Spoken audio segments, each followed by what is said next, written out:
Welcome for a short introduction about the parallel plate waveguide. In the transmission line part, we'll be having the guided medium and an unguided medium.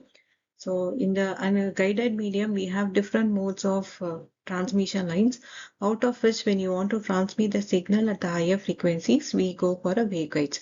So in the today's session, we'll be seeing what is parallel plate waveguide specifically out of the waveguides available. So this is the presentation outline we do have, introduction to the waveguides and then what are the different types of the waveguides we have and the modes, different modes of propagation based on the waves we generate and the parallel plate waveguide.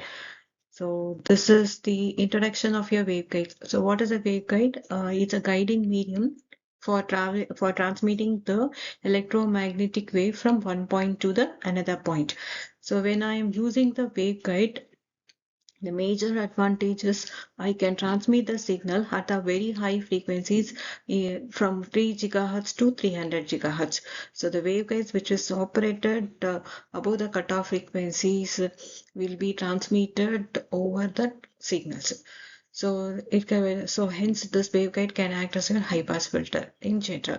So we'll be having a thick brass type materials for shielding your waves that is being transmitted from the sending end to the receiving end. So usually the inner side of your waveguide will be electroplated either with the silver or gold in order to increase the performance of the waveguides.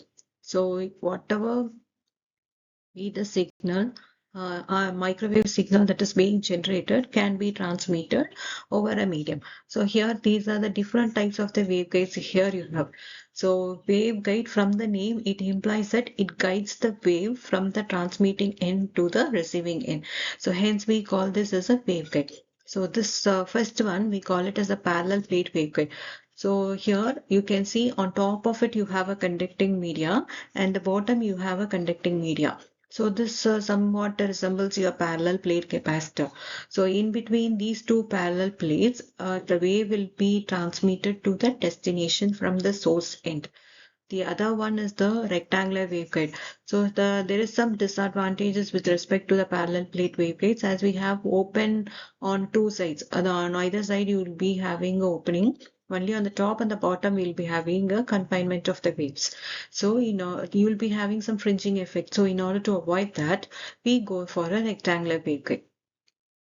In the rectangular waveguide, you can see you have all the four sides is being covered, and the signal wave can travel from this end to this end, and this is the flanges which will help you to connect one rectangular waveguide to the another rectangular waveguide when the distance between the transmitter and the receiver is going to be of longer. So the final one is your circular waveguide. So there is a different discrimination between this rectangular and the circular waveguide is based upon the configurations or the openings via which the signal wave is being propagated.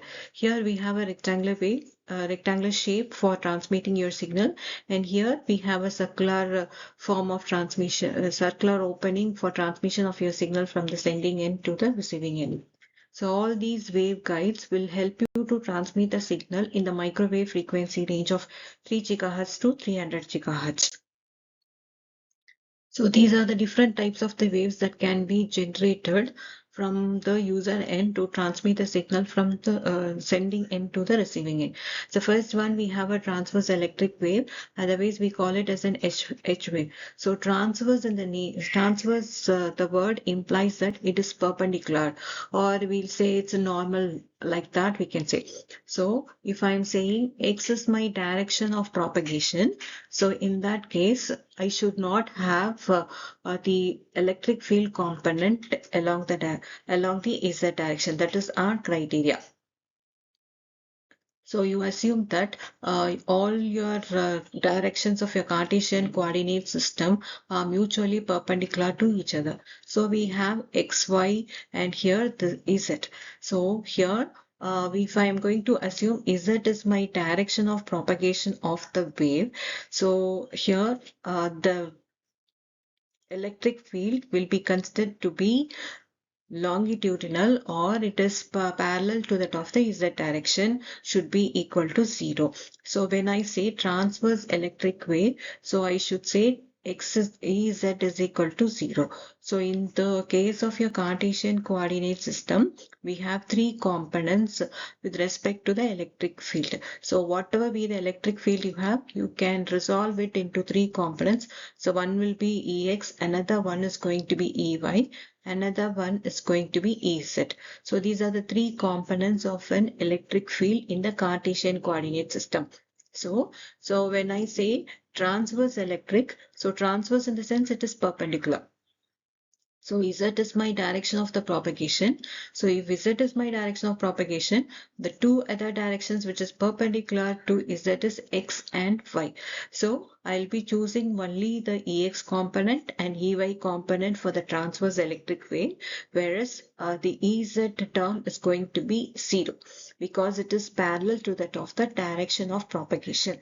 So when I find the electric field components for the TE wave, I'll be having Ex and Ey, whereas by that time Ez will be equal to 0.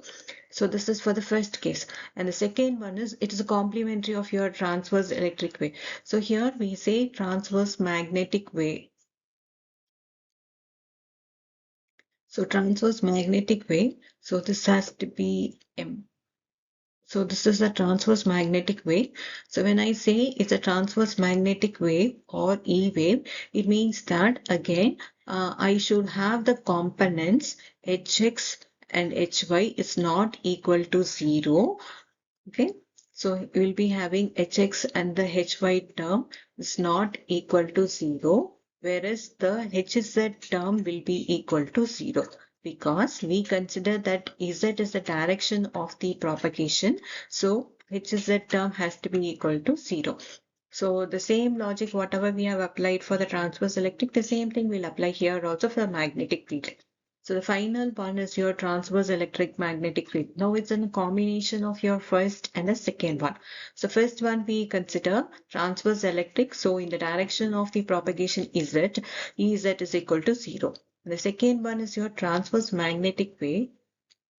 So the direction of the propagation H is in the direction of the propagation Z, H is at equal to 0.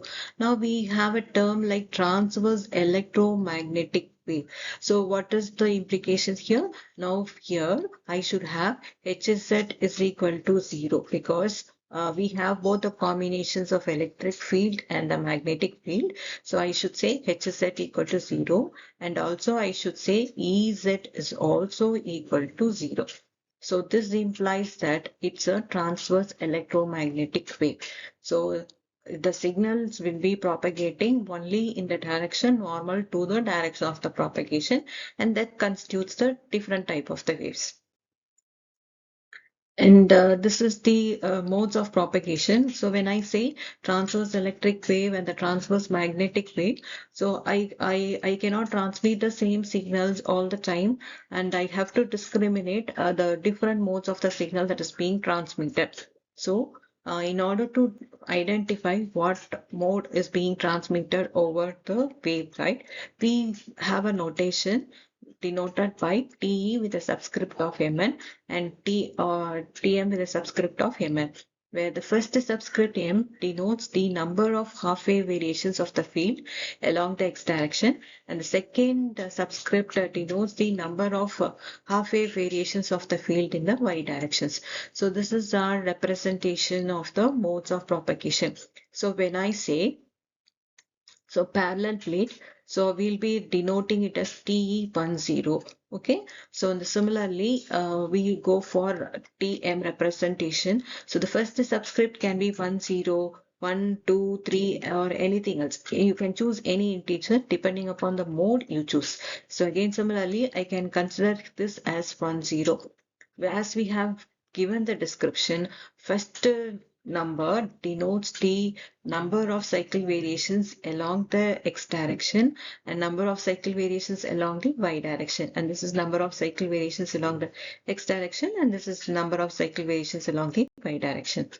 With respect to the parallel plate concern, so this is the arrangement. So we assume that you have x is equal to 0 is the plane where you kept one plate, and another plane we have x is equal to a, we have another plate. So in between that So you have a wave propagating along the Z direction. So this is the construction of your parallel plate or the representation of your parallel plate waveguide. So when I say there is a variations along the X direction only, because it varies from X is equal to 0 to X equal to A, and there is no variations along the Y direction as well as the Z direction.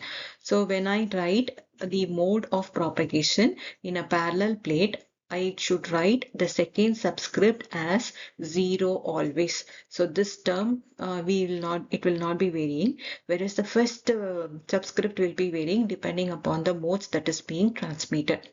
So this is what it is being explained here. So the cutoff frequency will be decided depending upon the parallel plate separation. So we have a two parallel plates, is it not? So that parallel plates will be separated by a distance of A. So depending upon the A value, your cutoff frequency will be varied, and depending upon the cutoff frequency, your signal component that is being transmitted will also vary. So these are the field component expression for the transverse electric and the transverse magnetic wave.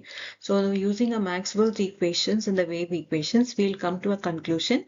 These are the field components for your transverse electric wave that propagate between the two parallel plates. Similarly, this is the transverse magnetic wave field components that is being transmitted between the two parallel plates in the case of your parallel plate waveguide. So you can see there is a variations along the X direction only, and there is no Y component at all. So this implies that your parallel plate is aligned along the X direction. So in case if I'm going to have the argument, the sine function as a function of Y, it means that your parallel plate is aligned along the Y direction. This gives you the magnitude of the field component that is being propagating, and this exponential component will help you to identify in which direction the wave propagates, because you can see e to the power of minus j beta z. So this z denotes along which direction the wave propagates. So generally we assume that propagation constant gamma is equal to alpha plus j beta. So alpha plus j beta denotes the propagation constant of the wave that is being propagated. So in this case, we assume that alpha is equal to 0. So it means that we are sending a signal with zero attenuation. So when alpha is equal to 0, your propagation constant now becomes your phase constant of beta. So that is what we have mentioned here. So this all the field components denotes the first term denotes the coefficients of the exponential term denotes the magnitude, and this term denotes the wave propagations along the z direction. Okay. So these are the essential equations need to know in order to solve the solution, in order to obtain a solution for the waves that is being propagating with the parallel plate waveguide. So propagation constant, as we have said already, it's a combination of your attenuation constant and your phase constant. So this can be otherwise written in terms of your dimensions of your parallel plate. So A is the plate separation distance, and M represents the mode that is going to operate, and omega 2 pi f, which gives you the frequency of operation, and mu represents the permeability of the medium between the two parallel plates, and similarly epsilon represents the permittivity of the medium between the two parallel plates. So and the cutoff frequency, what happens, you have these two terms to be of the same, and you have your propagation constant is equal to 0. So from that you can arrive the answer for cutoff frequency as m divided by 2a divided by square root of mu epsilon. So you assume that you have a parallel plate, is it not? You have one parallel plate over here, another parallel plate is being placed over here.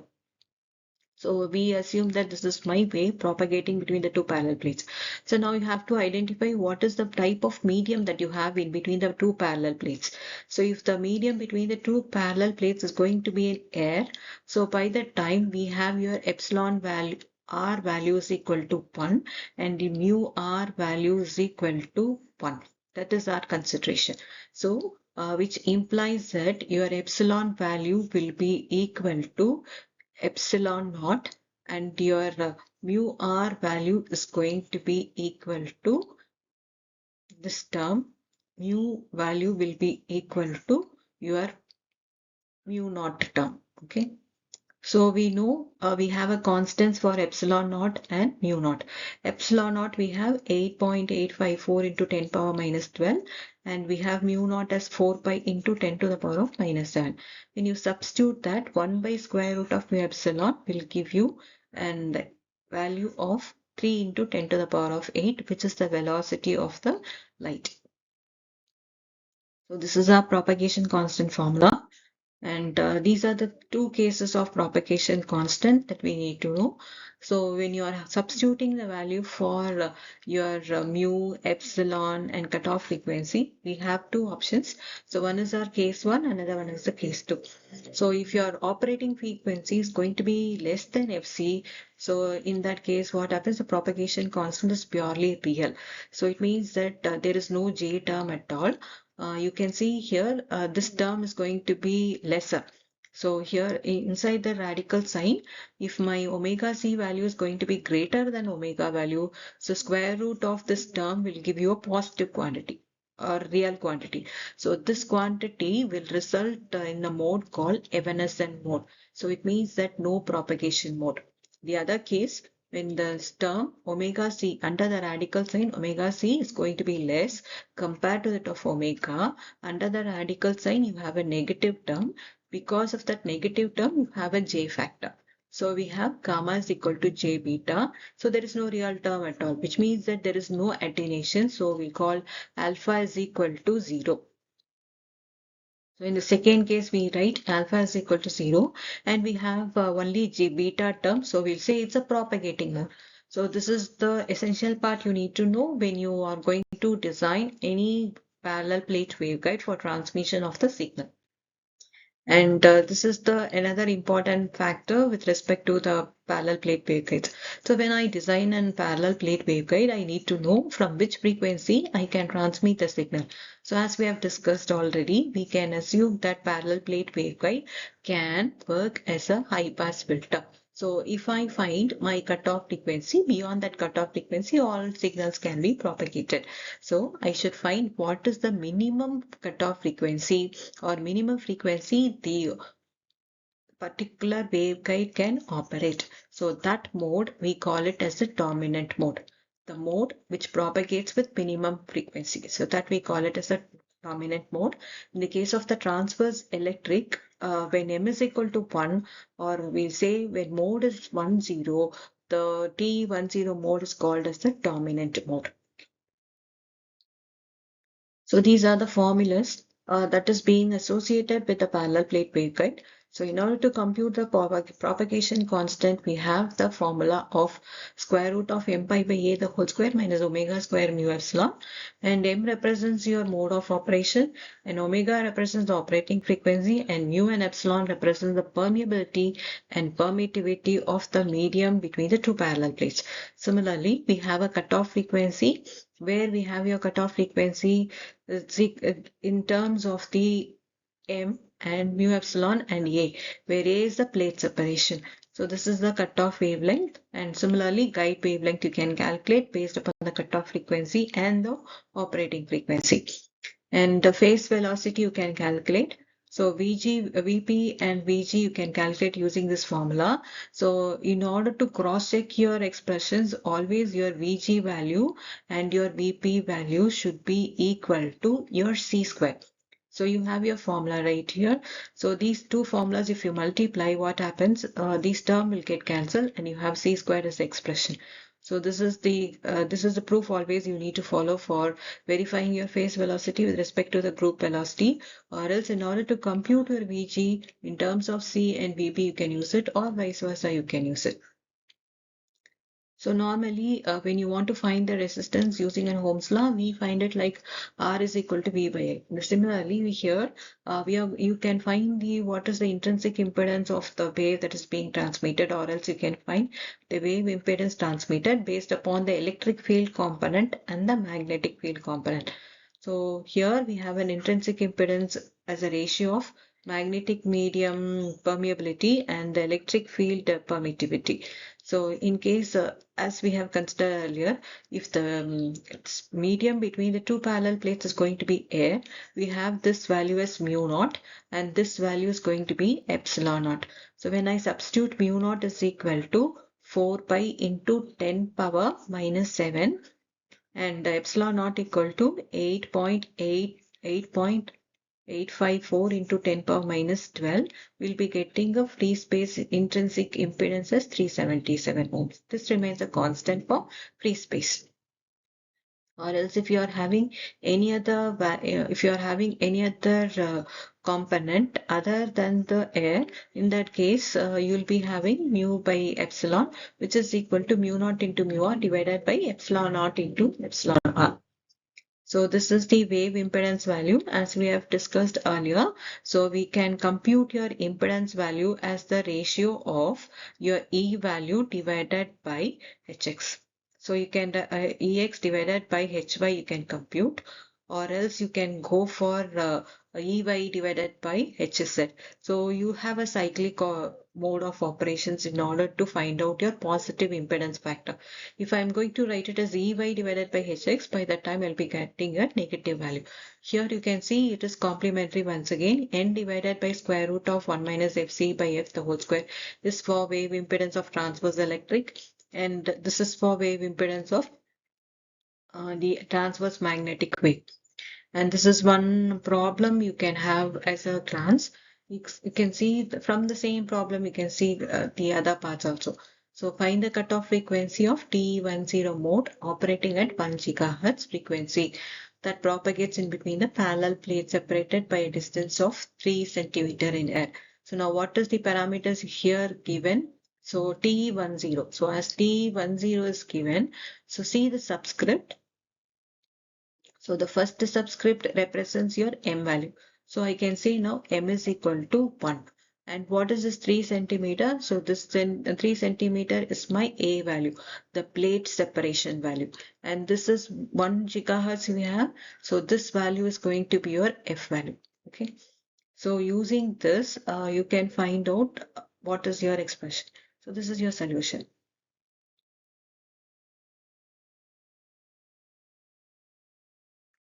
So this is a solution for that. So now you can see your cutoff frequency formula. This is your cutoff frequency formula, and this is m value is equal to 1 based upon the given data TE10, and A is the separation angle region of separation between the two parallel plates, which is 3 centimeter. And that also we have written it here. So the centimeter, whatever you have given, or if it, whatever be the unit that is being given for this plate separation, it has to be converted into meter before substituting in the formula. So we have F is given as 1 gigahertz. So we have written 1 into 10 power 9 gigahertz. And the medium is also specified as air here. So I should take relative and the relative permeability and permittivity as 1. So using this, your cutoff frequency can be computed. It is equal to 5 gigahertz. This is the solution. So the same problem, but now you have to check whether the wave can propagate. So what is the condition for wave propagation? So already we have discussed, you have two conditions. One, you have to consider F greater than Fc, it will propagate, whereas F less than Fc means it will not propagate. So now here, the same data.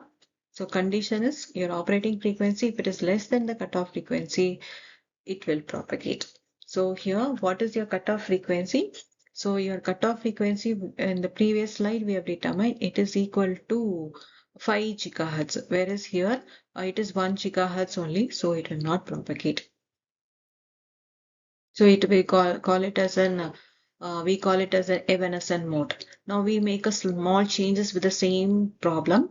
Now we give epsilon r equal to 4 and mu r is equal to 9 instead of considering the air as the medium between the two parallel plates. So now what is your formula? The same formula I have to use it once again. M divided by 2a square root of mu epsilon instead of mu r equal to 1 and epsilon r equal to 1, we are going to replace epsilon r equal to 4 and mu r is equal to 9. we'll arrive one new cutoff frequency of 0.80 Hz. Now you see your F value, what is your F value? F value is 1 gigahertz and FC value is 0.83 gigahertz. So now what is the condition? F is greater than your FC value. So when your F value is greater than your cutoff frequency, obviously it results in the wave propagation. So you can conclude the wave will propagate. Okay. So the same way we have another problem to check whether it is a non-propagating mode or the propagating mode.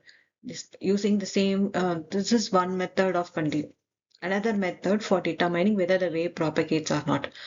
The earlier method we have checked the what is the cutoff frequency. If the cutoff frequency, if your F value is greater than the cutoff frequency, obviously it will propagate, otherwise it will not.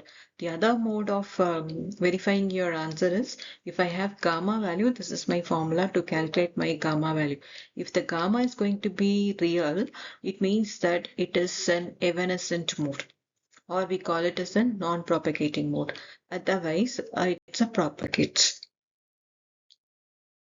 So these are the another problem where we'll focus towards the guide wavelength, wave impedance, and the phase velocity and wave impedance. So for all these things, you can see the expressions, what is the required criteria. So you need to calculate your cutoff frequency. So this is your mandatory part for finding out the solution for any problems related to the parallel plate waveguide.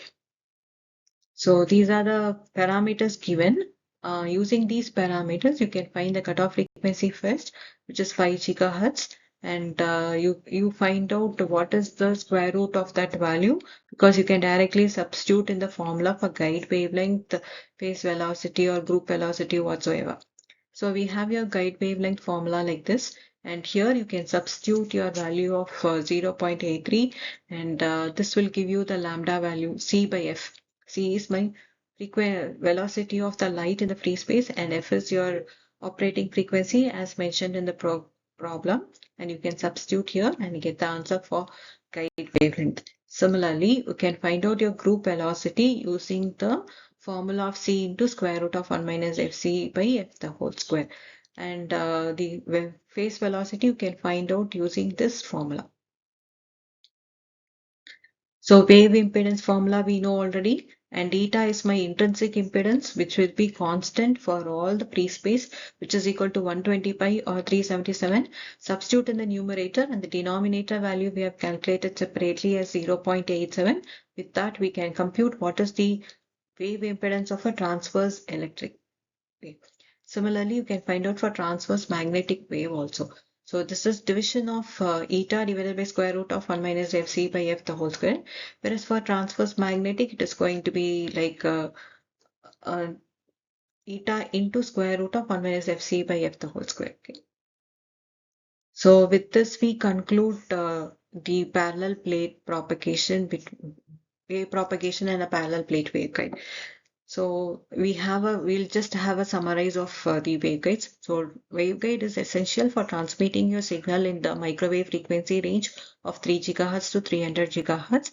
And we have different modes of transmitting the signals over a waveguide, which will be transverse electric, transverse magnetic, and transverse electromagnetic.